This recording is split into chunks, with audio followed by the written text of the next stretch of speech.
So one of the first things that I want to do is I want to let people know who Clarence Thomas is. Clarence Thomas is one of the Supreme Court justices of the United States, and he's been a Supreme Court justice for 30 years now. So he's been around for quite a while. And his introduction to the Supreme Court is riddled in controversy. And so I want to get into what the controversy was, and you guys are going to see it for yourself. So this is in October 11th, 1991. This is Anita Hill, and she made some accusations against Clarence Thomas, and we're going to get into that just to show you guys, if you don't know about Clarence Thomas and the type of person he is, TLDR, he's a bastard. You're going to hear right now the type of man who Clarence Thomas is. So we're going to get into this right now. My working relationship became even more strained when Judge Thomas began to use work situations to discuss sex.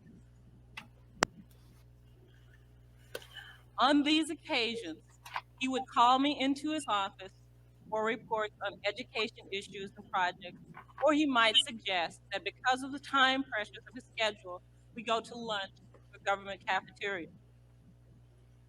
After a brief discussion of work, he would turn the conversation to a discussion of sexual matters. Conversations were very vivid. He spoke about acts that he had seen in pornographic films involving such matters as women having sex with animals and films showing group sex or rape scenes. He talked about pornographic materials depicting individuals with large penises or large breasts involved in various sex acts. On several occasions, Thomas told me graphically of his own sexual prowess. Just to give you guys a synopsis of who's also overseeing this hearing, let me give you guys this. The gentleman in the front on the right in the middle of the screen. Huh? What was that? Yeah, look right in the middle of the screen. Who's that guy? Mm-hmm. Yep. That's the president. And to his left and right, to his left is Strom Thurmond, a racist, segregationist. And then to his right is Senator Ted Kennedy, who also killed somebody, allegedly. So you have a racist, a rapist, and a murderer sitting right in front of a woman that is literally talking about her experience of sexual harassment.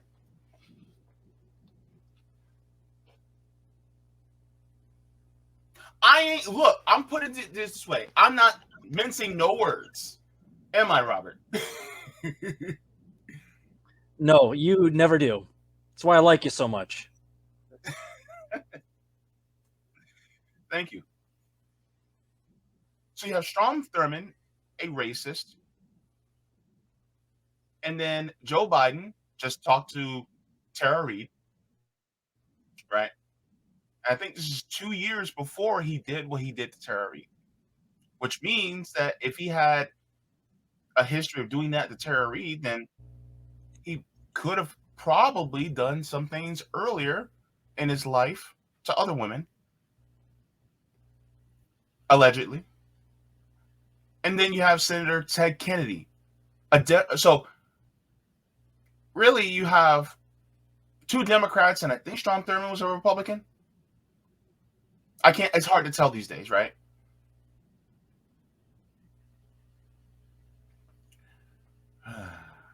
Jeez Louise. Robbie, you still there? Yep, I'm still there. Yeah, and this is not at all surprising to me. Yeah, they're Clarence Thomas is also kind of part of that big club, and we're going to get into it here with the story. But you can get away with whatever you want so long as you're part of that club, even if you're not actively taking bribes from the billionaire oligarchs. If you're in the club, which we're going to find out Clarence is deeply in the club, you can get away with doing whatever you want, even sniffing little girls' hair and in front of millions of people, and all the stuff that Joe Biden got away with. Mm-hmm. Let's continue just a little bit more. Breasts involved in various sex acts. On several occasions, Thomas told me graphically of his own sexual prowess. Because I was extremely uncomfortable talking about sex with him at all, and particularly in such a graphic way, I told him that I did not want to talk about these subjects. I would also try to change the subject to education matters or to non-sexual personal matters, such as his background or his beliefs.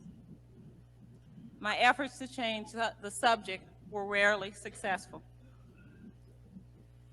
Throughout the period of these conversations, he also from time to time asked me for social engagements. My reaction to these conversations was to avoid them by eliminating opportunities for us to engage in extended conversations. This was difficult because at the time I was his only assistant at the Office of Education. By the way, he was her boss. Yeah. So that is who Clarence Thomas was and is. He's a pig. Let's just put it out there. Yep. He's a pig. Yeah. Like, imagine and what? And Sorry, go ahead. Joe Biden. And Joe Biden was integral into her being treated like that and being treated like that in public. It's one of the things that's most disgusting about him as well. But they all kind of get away with it, don't they? If you're part of the rich person club, you don't have to follow the same rules. We've seen numerous scandals. I mean, Andrew Cuomo, Mike Bloomberg, really from both sides of the aisle, Donald Trump, they all kind of get away with the same things. I notice a pattern here, don't you? Yeah. And it just goes to show that, Joe Biden was integral into getting Clarence Thomas approved through the Senate judiciary into getting Clarence Thomas into being a justice of the Supreme Court, overseeing extremely important cases in our country revolving our very lives. And this man, this pig, has been on the seat of the highest court of the land for over 30 years. So if you want to figure out why the reason why our nation is really a shit show, well, look no further at people like Joe Biden and Clarence Thomas, Strom Thurmond, and Ted Kennedy.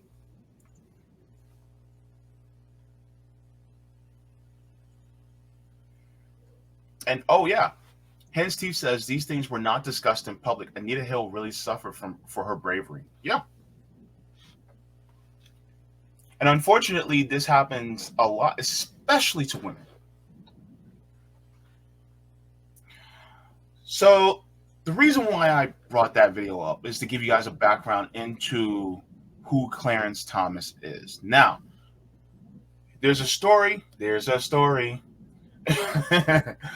of Clarence Thomas that came out recently out of ProPublica that we're going to discuss. And the caption says, for over 20 years, Supreme Court Justice Clarence Thomas has been treated to luxury vacations by billionaire Republican donor Harlan Crow. And so it says he goes on cruises, far-flung locales on Crow's yacht, flies on his private jet, and keeps company with Crow's powerful friends at the billionaire's private resort.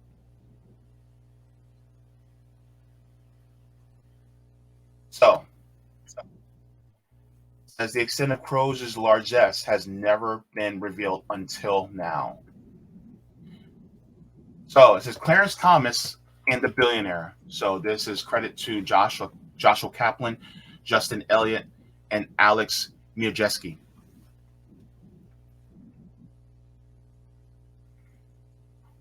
So as in late 2019, right after the U.S. Supreme Court released its final opinion on the term, Justice Clarence Thomas boarded a large private jet headed to Indonesia. He and his wife were going on vacation, 9 days of island hopping on a volcanic archipelago on a super yacht staffed by a coterie of attendants and a private chef. If Thomas had chartered the plane and a 162-foot yacht himself, the total cost of the trip could have exceeded $500,000. Fortunately for him, that was unnecessary. He was on vacation with a real estate magnate and Republican mega donor Harlan Crow, who owned the jet and the yacht too. Are you surprised by any of this, Robert? No, not at all. And that's the way these things work with in terms of bribes going between powerful people. For instance, Harlan Crow is just a billionaire who wants to influence politics. He says he's friends with Clarence Thomas, which you're allowed to have friends, but these billionaires are savvy in that they never do any quid pro quo bribing. What they do is instead they pamper you and they create a lifestyle and immerse you in it because they can. They have infinite money.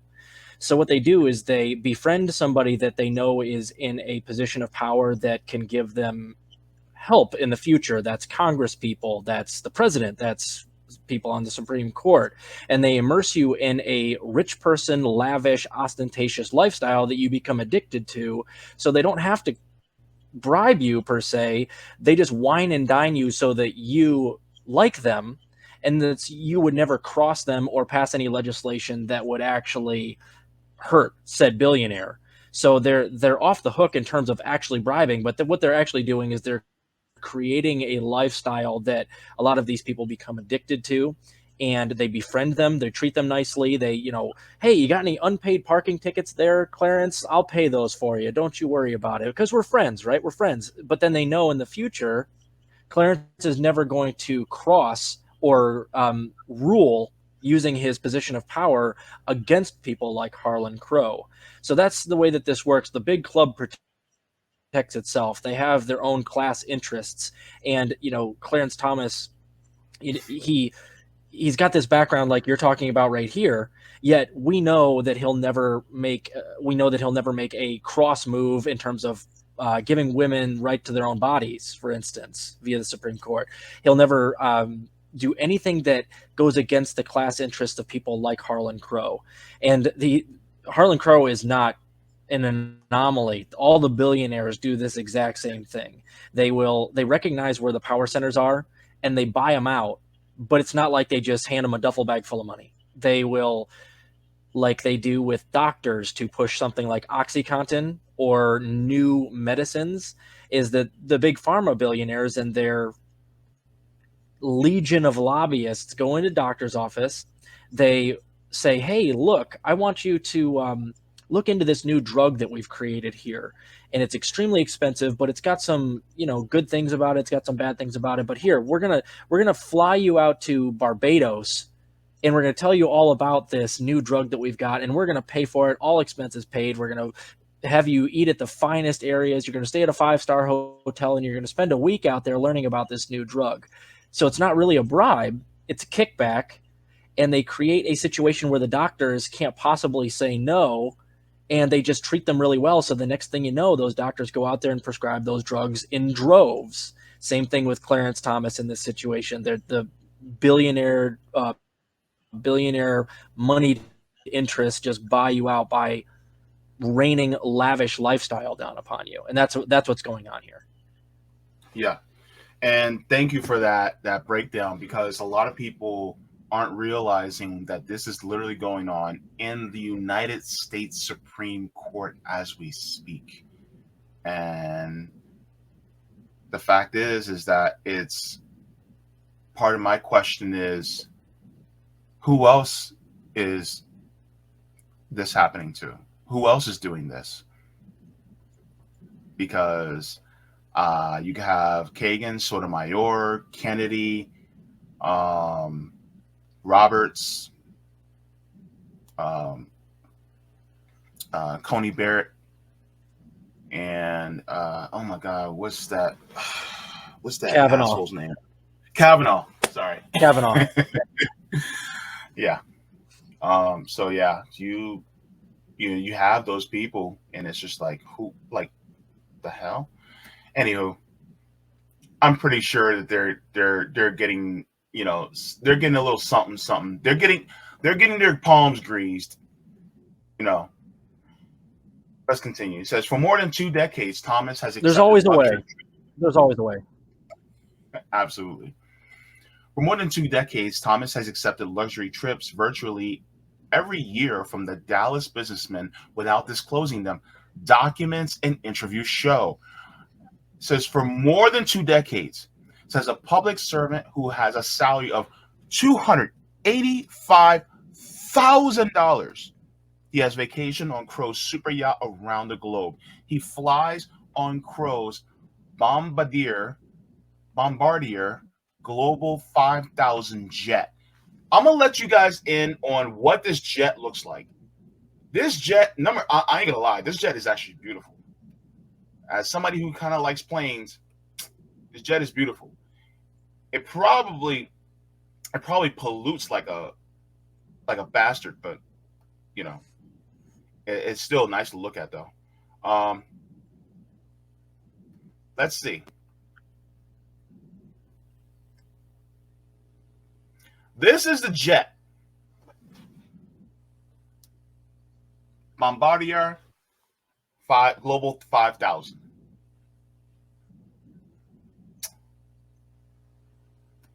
That's what Clarence Thomas has been flying on.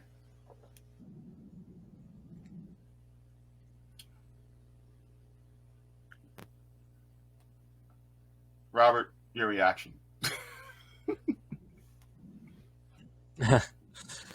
My reaction is that Clarence Thomas, he does make a fair amount of money, and most of these Congress people, their actual salaries, they're not poor people, but they're not on the same level as Harlan Crow or these billionaires, so they can't actually afford to even stay at these type of hotels or to fly on these types of planes.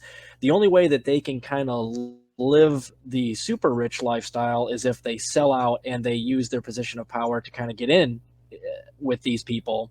So people like even the Squad, I don't like the Squad whatsoever. I think that a lot of them were initially well-intentioned, and then this same type of thing happened to them where they get into a position of power and then they get immediately immersed in sort of a celebrity kind of lifestyle where the people that really need them to vote a certain way or to act a certain way using their position of power manipulate them by being like, hey, AOC, you want to go to the Met Gala? You want to meet your favorite celebrities? You want to, be on the cover of magazines? We can treat you like a princess. We can make you like a celebrity. You can live like a movie star if you want to. And then I think what happens to a lot of these people is that they're kind of like wink, wink, nudge, nudge, given a carrot or stick option when they become part of that, when they get that job, where the elites around them go, listen, this can either be a dream come true.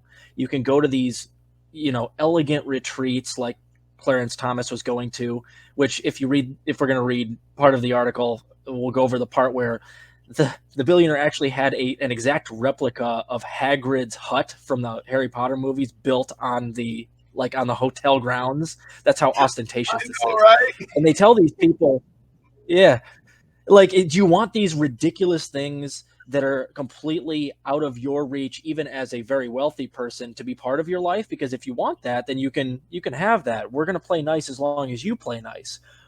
Or we can ruin your life. We own the mainstream media. We have people that we know at the CIA and the FBI that can dig up dirt on you. If there's anything you've ever done that's embarrassing in the past, we're going to find it and we can publicize it and we can ruin you and we can kick you out of Congress or we can kick you out of your position. No matter what it is, it's your choice on what you want to do. So I think that like the Squad and a lot of these people, they realize when they get into positions of power that they can either play along and become part of this billionaire run cabal that runs this country and a lot of the Western world, or they can be ruined. Now, I'm not saying that that's necessarily what Clarence Thomas did.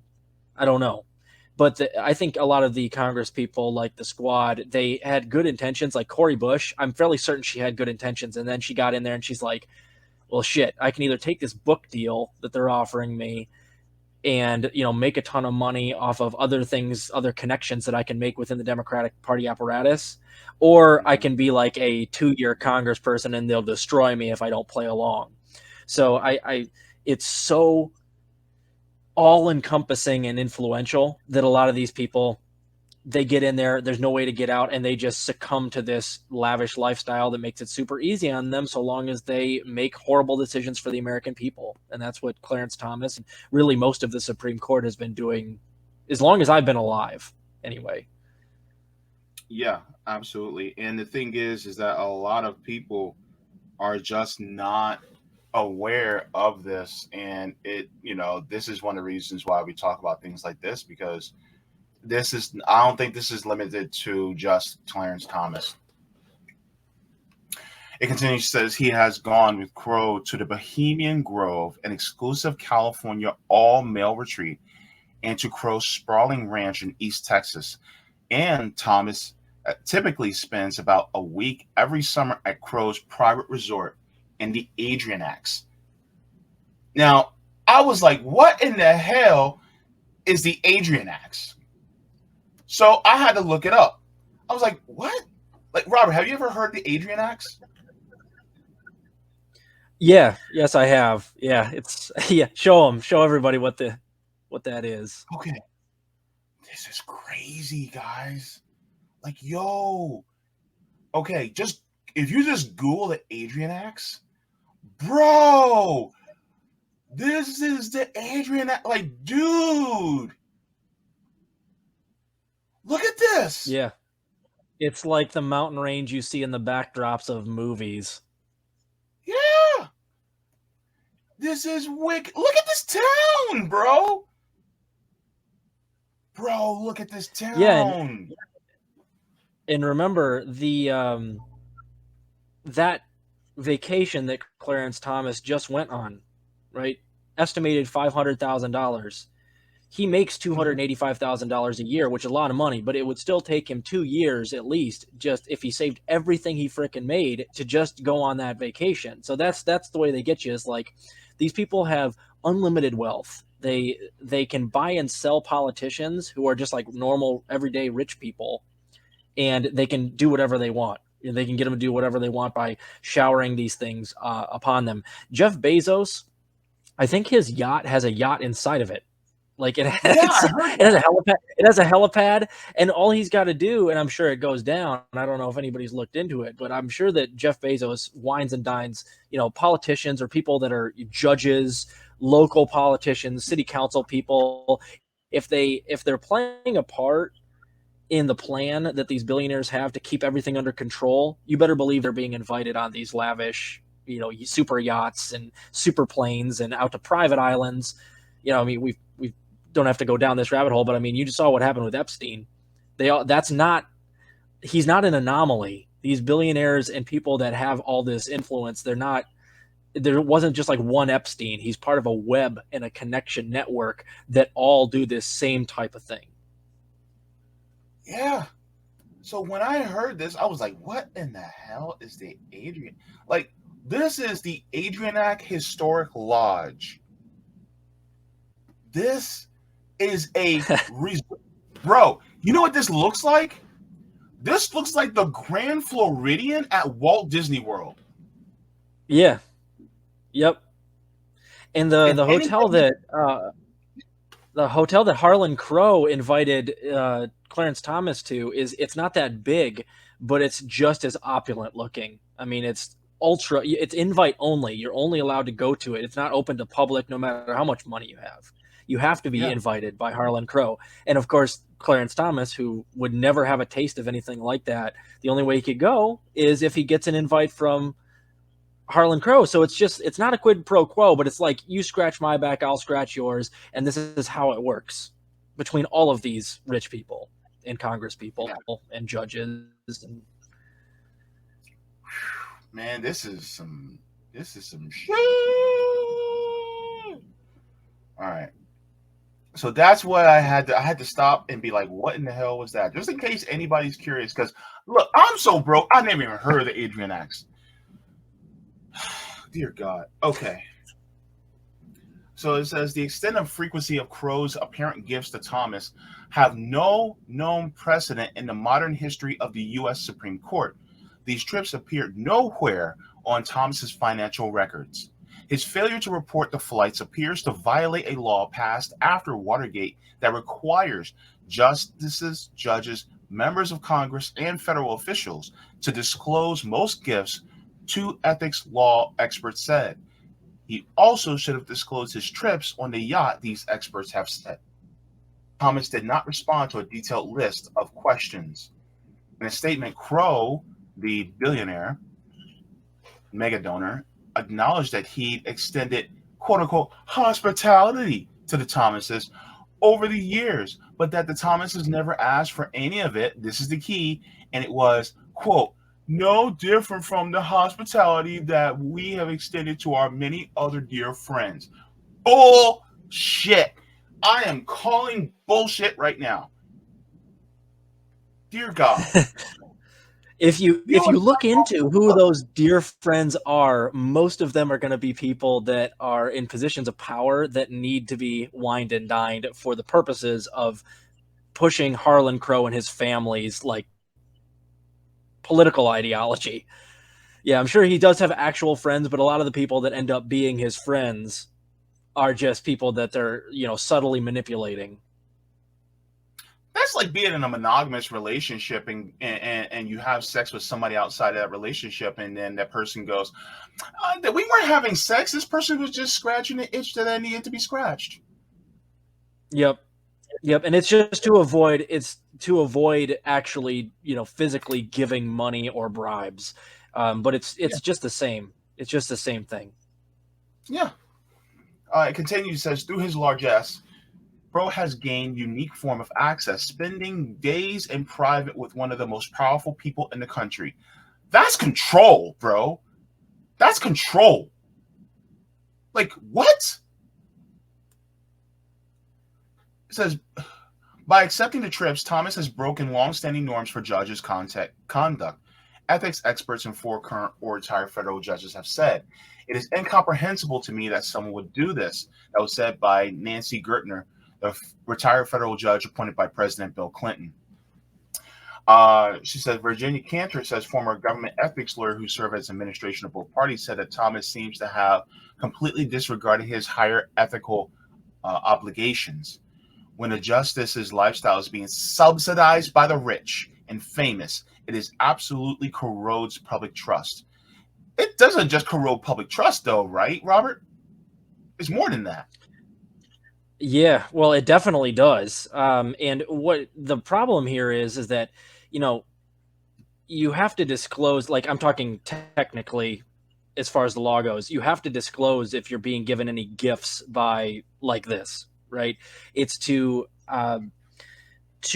try to get rid of the appearance of any impropriety. So the least you can do, and what he's in trouble for, is you have to at least disclose that you're getting these very high value gifts in exchange for, and there's no exchange, but we all know what it's in exchange for. And, this is exactly the problem. What they're mad about, the elites, basically, and part of the reason why I think Clarence Thomas, he's giving them a bad look. What he should have just done is, in their opinion, is they should have just been like, well, he is my friend. He occasionally lets me go on vacations, but I've disclosed them publicly, so it can't be like it's a bribe of any sort. That's where they're mad is, it's he tried to hide it. He tried to hide these things that are pretty obviously like just legalized bribes. And this is, again, it's not just Clarence Thomas. He's the one who got caught not disclosing it.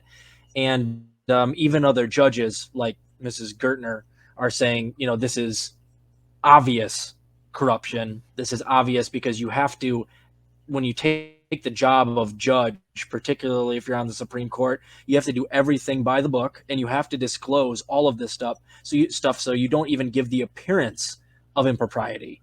And Clarence Thomas went even further than that. So like he's I don't know if he's any dirtier than all of the other judges or all the other Congress people.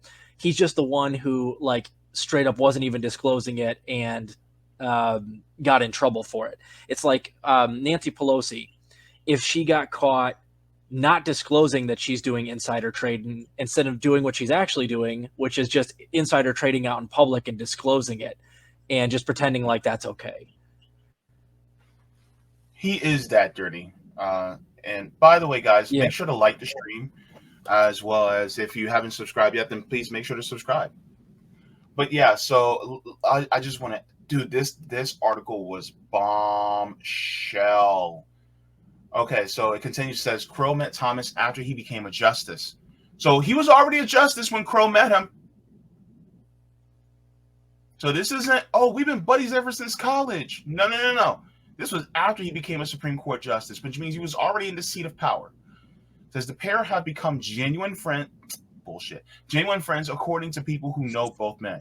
Over the years, some details of Crow's relationship with the Thomases have emerged. In 2011, the New York Times reported on Crow's generosity towards the justice. That same year, Politico revealed that Crow had given $500,000 to a Tea Party group founded by Jenny Thomas, which is Clarence Thomas's wife, which also paid her a $120,000 salary. So he basically was giving her $10,000 a month. But the full scale of Crow's benefactions have never been revealed. And so this is some of the BS that Clarence Thomas said. So in Thomas's public appearances over the years, he has presented himself as an everyman with modest tastes. He says, I don't have any problem with going to Europe, but I prefer the United States, and I prefer seeing the regular parts of the United States. Thomas said in a recent interview for a documentary about his life, which Crow helped finance. Pencilneck decided to say, I prefer the RV parks. I prefer the Walmart parking lots to the beaches and things like that. Who says that? Who says I prefer the Walmart park? Who? Wait, hold up. Let me put both our faces up. Get off me. Who says I prefer to go to the Walmart parking lots? What? Robert, do you prefer the Walmart parking lots?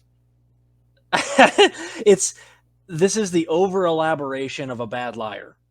Like he's trying to put out the. I'm done. I'm done. I am so done. I'm done with this dude. Like real talk. He's like, oh, I prefer the Walmart. Yeah. No, it has nothing to do with it. He doesn't actually like those things. He's saying what he thinks the everyman wants to hear and wants to hear from him. Right. So he's over elaborating on what, and it comes off as stupid. Everybody that hears that goes, no, you don't. No, you don't. If you're gonna lie about something like that, just be like, yeah, I don't want to go to a 5-star hotel. It makes me uncomfortable. I'd rather just stay at a normal hotel. But he's like picking in his mind, like what he thinks poor people go and do on vacation. Like go and visit Walmart parking lots and RV parks. It's like, really? Okay. How many RV park vacations has Harlan Crow offered you then, Clarence? I don't think he's offered you any, because we all know that that's bullshit and you don't care about taking your 9-day trip to an RV park. We all know you want to go masquerading and gallivanting with billionaires at their all male, $300,000 a week hotel in the Adirondacks. So we all know exactly what you're doing. You're just over elaborating, trying to pretend like he's an everyman, which we all know he's not. And even if he weren't going to like billionaire funded hotels, he still makes nearly $300,000 a year. So we all know that even at that salary, do you spend a lot of time in Walmart parking lots there, Clarence? Methinks not. You don't. This isn't. He's just saying what he thinks poor people want to hear from him. No, he's gallivanting to the Adrianax to participate in sausage parties. That's what he's doing. Yeah. Very rich sausage parties. Yes, very rich. Very rich. But that's how they know. And this whole group, all of those people that you were just talking about who were like, they were also saying that they know that Harlan Crow and Clarence Thomas have a close friendship. I would like to know who those friends are. I bet you they're also ultra wealthy people that have hung out with the two of them. So of course they're going to say that because they're all a bunch of friends with a Supreme Court justice who they all benefit from having in their pocket and being friends with, right? So of course they're going to say that. And of course it's funny that I didn't read that part where the documentary on Clarence Thomas is funded by Harlan Crow. Of course it is. Of course. Of course it is. God. Anyway, he's. I don't even know if I can read this, but I'll have it. He said, "I prefer RV parks. I prefer the Walmart parking lots to the beaches and things like that." If that was the case, then why would you go to the Adrianax every single year, Clarence? Anywho, says there's something normal to me about that. Right. Says, I come from the regular stock. I prefer that. I prefer being around that. No, you don't. You prefer being around an all-male retreat while you're in the Adrianax, smelling that mountain air and smoking those sausages. That's exactly what it is. And trust me and believe, if I had an opportunity to go to the Adrianax for the all-male retreat, knowing my gay ass, I'd be there. Don't fall down that rabbit hole, JB. We don't need you going over to the dark side and starting taking non-quid pro quo, trips on Jeff Bezos' super yacht. You're gonna sell out. I don't need that from you. You're not going. You're not allowed. He's like, no, I know they have gorgeous, go-go boys over there that some hot 30-year-old pool cleaner. But JB, goddamn it, just stay here. Stay with the proletariat. Yeah, you're not allowed. We're not letting that happen for you. All right, fine. I'll just gaze lovingly at a picture of Lennon when he was in his 30s. That's all. I'll just do that instead. Just go and lay your eyes on all of the hot people at Walmart, like a normal poor person. Oh gosh. When was the last time you were at Walmart, Robert? Actually, I was at Walmart earlier today. Believe it or not. I'm so sorry. Yeah, I had to get my tires on my car replaced, and they had a sale. Oh well, that's a good excuse. Yeah. All right. So, this is another part. It says Crow's private lakeside resort. By the way, he has a private resort. It's called Lake Topridge. Sits in a remote corner of the Adrianax in upstate New York, closed off from the public by ornate wooden gates. The 105-acre property, once the summer retreat of the same heiress who built Mar-a-Lago, features an artificial waterfall and a great hall where Crow's guests are served meals prepared by private chefs. Inside, there's a clear evidence of Crow and Thomas's relationship, a painting of the two men at the resort, sitting outdoors, smoking cigars alongside conservative political operatives. A statue of a Native American man, arms outstretched, stands at the center of the image, which is photographic in its clarity. Yo, I had to say it like that because that's really how opulent this bullshit is. This is the painting, by the way.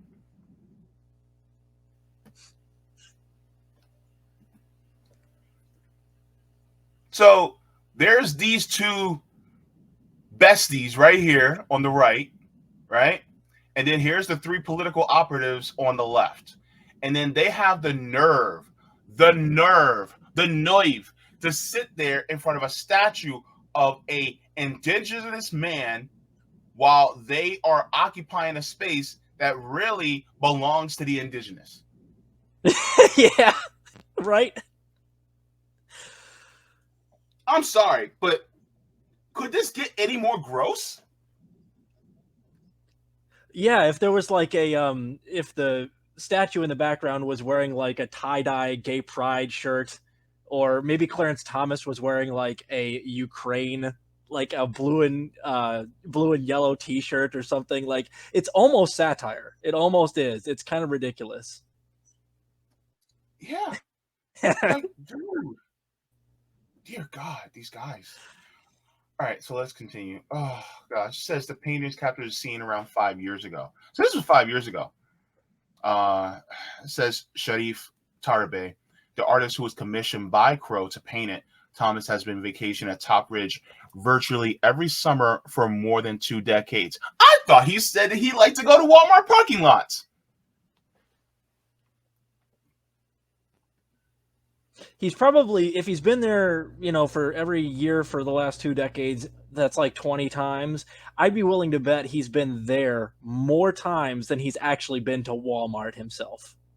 That's just me. Maybe he shops at Walmart. I don't know, but if if I didn't have to shop at Walmart because I'm a poor person, I wouldn't be there very often at all. I have to admit. He thinks he's probably spent way more time at places like this than he has at any type of normal person store or vacation destination. Look, I bet you that he can show you exactly where to go in these resorts, these luxury resorts, faster than he can show you where the sporting goods section is at your local Walmart. So 100%. Yeah. It continues, says the mountainous area draws billionaires from across the globe. Rooms at a nearby hotel built by the Rockefellers start at $2,250 a night. Crow's invitation-only resort is even more exclusive. Guests stay for free. Enjoying Top Ridge's more than 25 fireplaces, 3 boathouses, clay tennis court, and batting cage, along with more eccentric features. A life-size replica of the Harry Potter character Hagrid's hut, bronze statues of gnomes, and a 1950s-style soda fountain where Crow's staff fixes milkshakes. Are you kidding me right now? Here it is. There it is.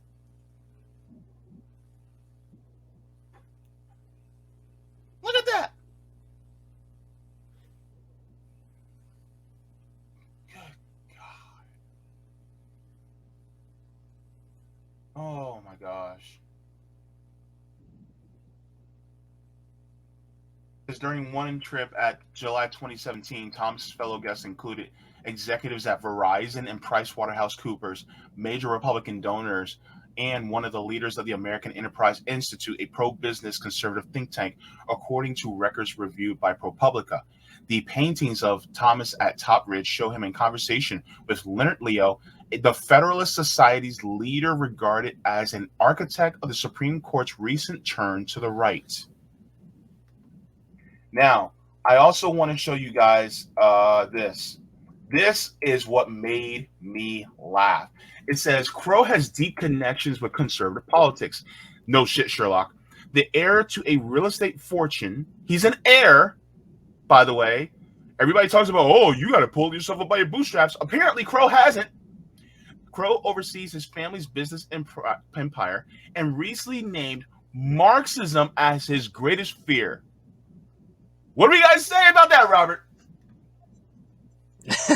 Well, Marxism is probably his greatest fear because Marxism is more like, equal, to each according to their needs, from each according to their ability type thing. And he has very little ability, yet he inherited billions of dollars real estate fortune.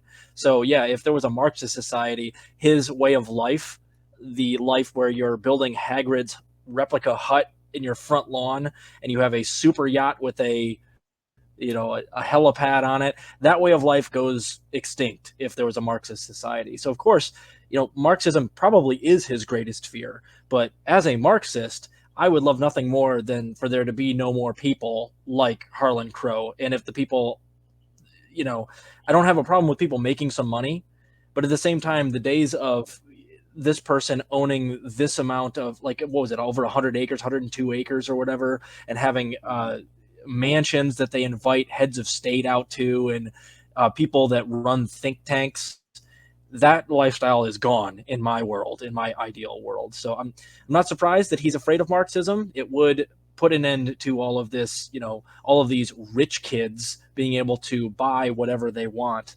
I'm not, without going on too much of a tangent, if you've ever heard of or seen the movie Foxcatcher about John DuPont, who was one of the heirs to the DuPont fortune, and how back in the day he basically bought his way onto the Olympic wrestling team. And Wow. it's the same type of thing. Like, he had nothing to do with making the fortune that he inherited. And so he basically was into wrestling, bought his way onto the Olympic team, had them move onto his property to train. And then when they wouldn't do things the way that he wanted, he got really irate, and he ended up taking a gun and killing one of the Olympians. So that's just, that's what these heiresses, these people that inherit billions of dollars, do. They live this lifestyle that is out of this world. And in a Marxist society, those people don't exist. So, Man, you know what I say to people like Harlan Crow who fears Marxism? Boo! That's all I got to say. yeah, agreed. Yep.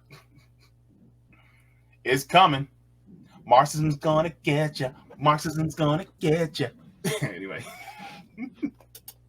It says he was an early patron of the powerful anti-tax group Club for Growth and has been on the board of AEI for over 25 years. He also sits on the board of the Hoover Institution, another conservative think tank. So in this part right here, I want to show you guys. It says Crow has long supported efforts to move the judiciary to the right. He has donated to the Federalist Society and given millions of dollars to groups dedicated to tort reform and conservative jurisprudence. AEI and the Hoover Institution publish scholarship advancing conservative legal theories, and fellows at the think tanks occasionally file amicus briefs with the Supreme Court. I'm going to show you guys what one of the latest amicus briefs was. You guys are going to see this, and you guys are going to say, of course. Of course. So let's go there. This is the Hoover Institute, their amicus brief. Hoover Institution says Hoover senior fellows file Supreme Court amicus brief in case challenging President Biden's student loan debt relief program. Of course, Robert. Of course. Not at all surprising. Not at all surprising. The Hoover Institute actually, INN did a 3-part series talking about breaking points and their funding. This is ancillary, but it's kind of related. The Hoover Institute actually funded Marshall Kozlov, who was part of Breaking Points. I'm not sure if he still is, but he was working with Sagar and Jetty on their show. And when Marshall Kozlov was doing anti-BDS, so pro-Israel protesting, when there were protests for BDS to, fight for the rights of Palestinians to exist, it was astroturfed by the Hoover Institute. So Marshall Kozlov is basically a pawn of the Hoover Institute as well. Isn't also the Hoover Institute, or is it a different think tank that's associated with the military industrial complex? I'm sure they all are. Most of those right-wing think tanks are very hawkish towards Russia and particularly China. But I don't know for a fact. I'm sure that they are. That's kind of their purpose. Okay. Because I know that Sagar and Jetty especially has been hawkish as far as this proxy war in Ukraine. And so to know that he's backed by the Hoover Institute just tells me everything I need to know about him. And it also tells me everything I need to know about Crystal Ball and how she's willing to sit there next to Sagar and Jetty day in and day out and talk about being left and right wing populists, when in reality, people like Sagar and Jetty are really just pro-war. And this is the same guy that says he wants to be the only blue water navy that actually determines the rules-based order of the world. And I'm paraphrasing. But the thing is like, who are you to determine what people go by as far as the world order? Really, it should be by sovereignty, by different people of different countries. But apparently Sagar and Jetty doesn't believe in that, because if he did, then he would not be pushing and championing this proxy war in Ukraine. He'd be calling for actual peace, but he's not.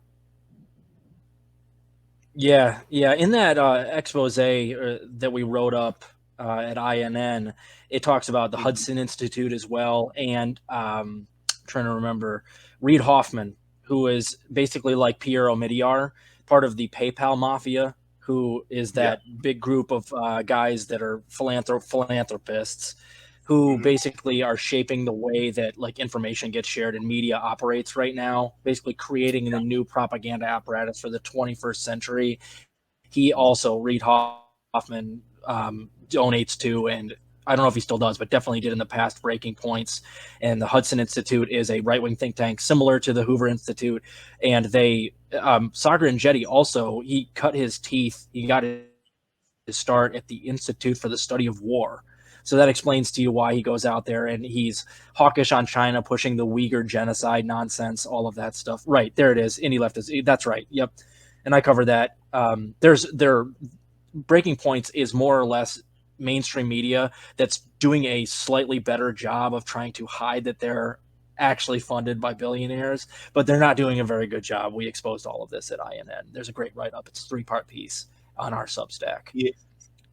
Yeah, that if you guys have not subscribed to Indie Left as well as Robert Durden, you guys are doing yourselves a disservice. So make sure to subscribe to Indie Left News and Robert Durden channel. But just to let you guys know, and this is my particular opinion, Breaking Points is just mainstream media with an independent media veneer. That's all it is. I mean, anytime you have an independent media outlet that can pay $10,000 for their desk, you know there's nothing really independent about them. So just keep that in mind whenever you guys look at them. Now, you can glean from them whatever news stories and things like that. I'm fine with that. That's cool, you know, because there's some news stories that they may cover. But at the same time, keep in mind, they're no different than CNN, MSNBC, Fox News, New York Times, Washington Post, and all the others. They're no different. It's just they make it look like they're part of indie media. So. Yep. And when you have like the last story, the Hoover Institute dipping its fingers in, you know, the judiciary, right-wing politics, and also dipping its fingers at Breaking Points, you know that there's a problem. You know that there's a problem there with that. That's not indie media.